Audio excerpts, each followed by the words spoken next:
Well, hi folks, my name is Den Lenny and I'd like to welcome you today to my kitchen where I want to do a short tutorial on lighting and contrast ratios. Now, this is something I've wanted to do for a little while because I feel that there's not enough of this kind of tutorial content available online. Now, you may find yourself in a position where you never have to be in this situation, but if you're moving towards doing more professional work, this could well be a scenario that you might find yourself in, particularly doing a corporate video. I've shot a number of cookery series and often we've shot them on location, either in a cooking school or sometimes in a cooking showroom. And you have to work and light within that environment. My background is very much going into real locations and lighting from scratch, as opposed to starting in just a black box soundstage or a studio. So what have we got going on here? Well, this is a fairly normal looking kitchen, I guess. What's different here, and let me just turn my camera on here to show you this, is that I've got these large skylights just above here, here, here. I've got a lot of light coming in here. I've got big doors over there and less light coming in from here. Now, when we extended this property, I designed this to have a lot of ambient light coming in. So there's been certain zones where I want light coming in when we're living here. But for shooting in, it's a bit of a nightmare because there's no way to control the ambient light coming in here. And as you can see today, we have a rare sunny day in the UK. So the sun's going to be in and out because there's clouds in the sky. But for the purpose of this demonstration, let's assume this light is going to stay consistent throughout the day. What do we have to do so that I look like this in this scenario? Now, as you can see, I've got a Kinoflow Tegra light there, which is a 4'4" bank daylight balanced fluorescent fixture. And over here, I'm bouncing off this 5-in-1 reflector, a Dedolight 400 HMI. So that's quite a lot of light. And what I'm getting here, if I look at my Sekonic light meter, just turn this on. This is a new meter I've got. It's an L308 DC, very affordable actually.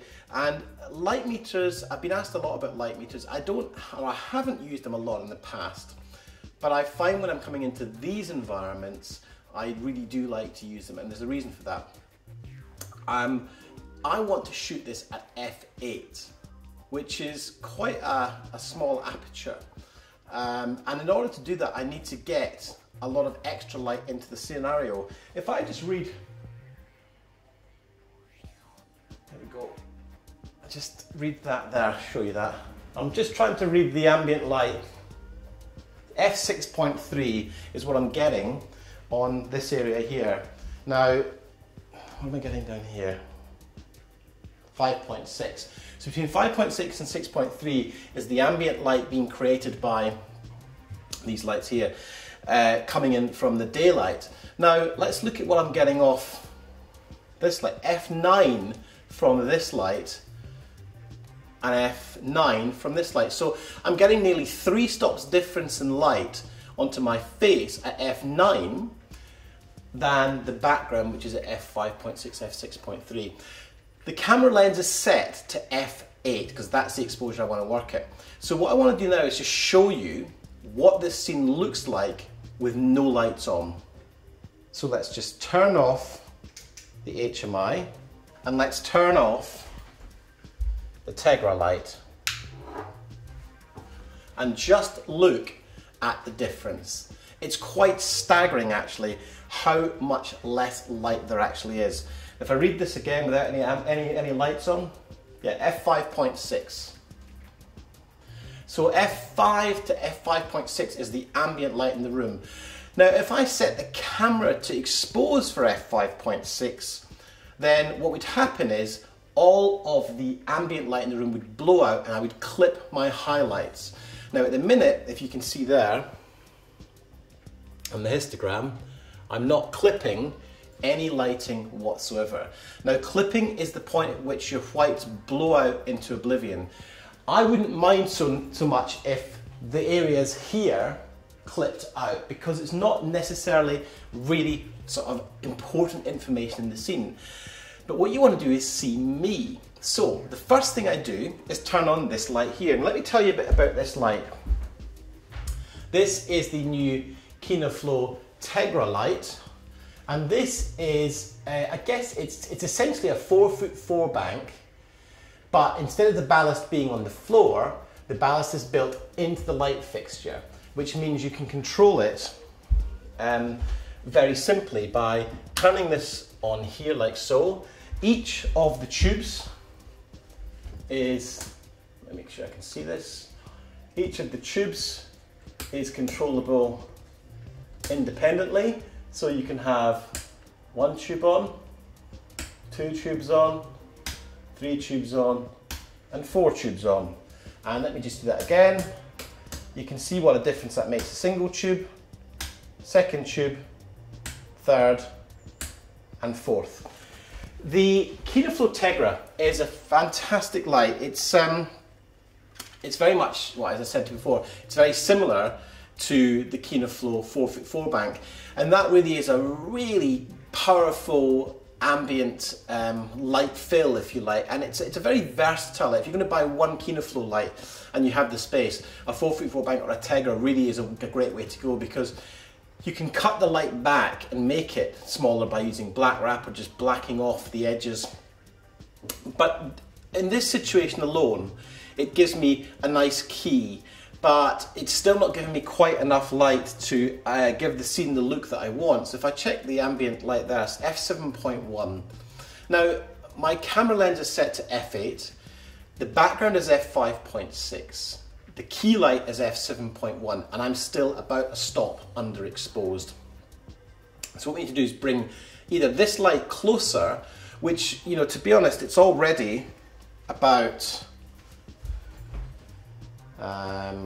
2 meters from the subject matter here, and so to bring it in any closer would be make the light harder, or sorry, it would make the light softer because it brings the light in closer, but it would make it very, very intense. If I go much closer to this light, whilst I can still stand under it,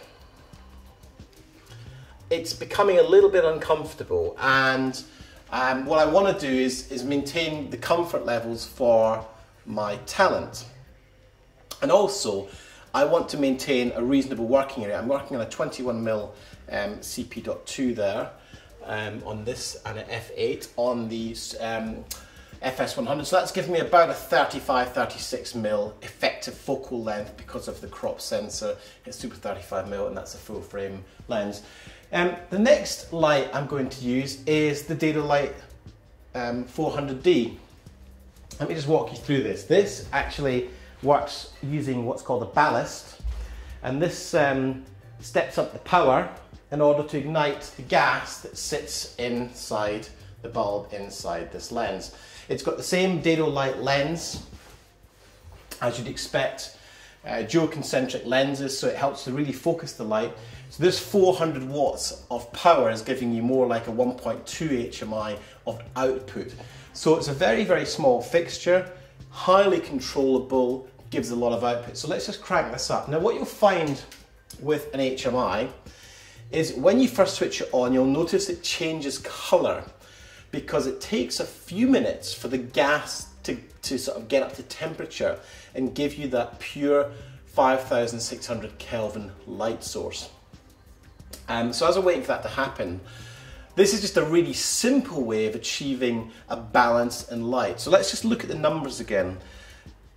We've got f5.6 over here to f6.3, which is about a stop's difference, half a stop's difference, and from the background to the middle of the ground here.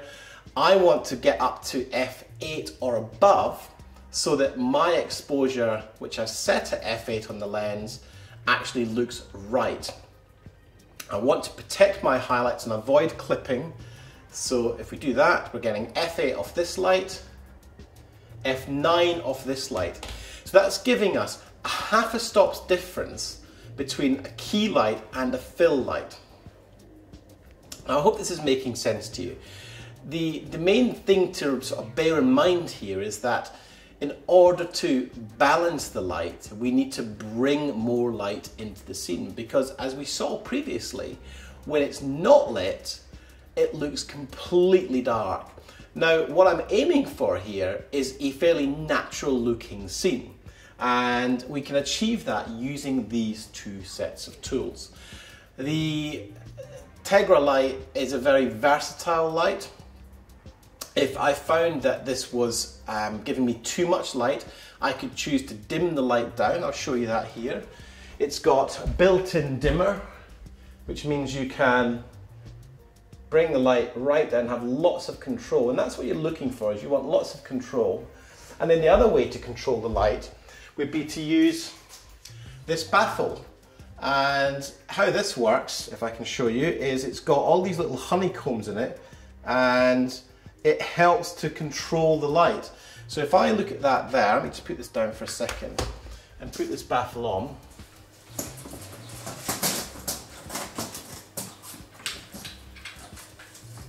Now that the baffle's on, what you'll notice is as I pan the camera around, you can see that more or less light is allowed into the frame. Now what will happen here is that you will actually lose the perception of output. So if we take a reading from this light, and what I'm doing is I'm shielding my hand from this light so that I'm just reading, f6.3. So we've lost about a stop, or half a stop, 2/3 of a stop from the output of this, which was at f8. So what I want to do is take this off, because I want the output of this light. And then what we'll notice here, if we take another reading, f9, going that close.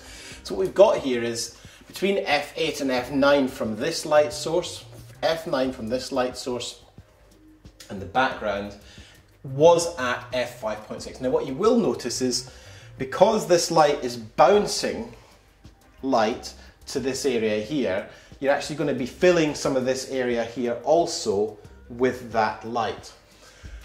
Same with this light here.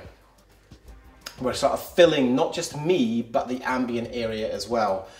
And that's okay, because we're looking for a particular look. Now, if I was going to set this up for a cookery show, I'd probably bring in even more of these. I would more than likely suspend a couple of Tegras along here using poles, and create some backlight sources. I'd probably look to at least put some scrim on these windows. And scrim is actually a little bit like this.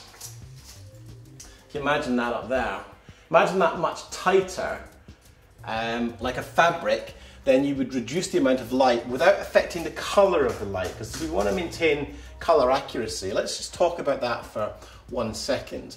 The camera's set to daylight, all the lights are set to daylight, so I've got a consistent color temperature of 5600 Kelvin across the entire scene. And that gives me consistency, so all I need to worry about is controlling the ambient light level coming into the space.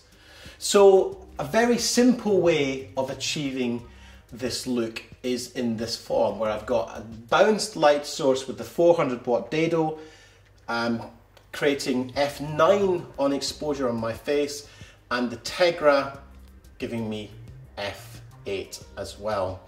So what else could we do in this scenario to create a different look? Well, I'm going to just strike these lights and show you another way of achieving this kind of look.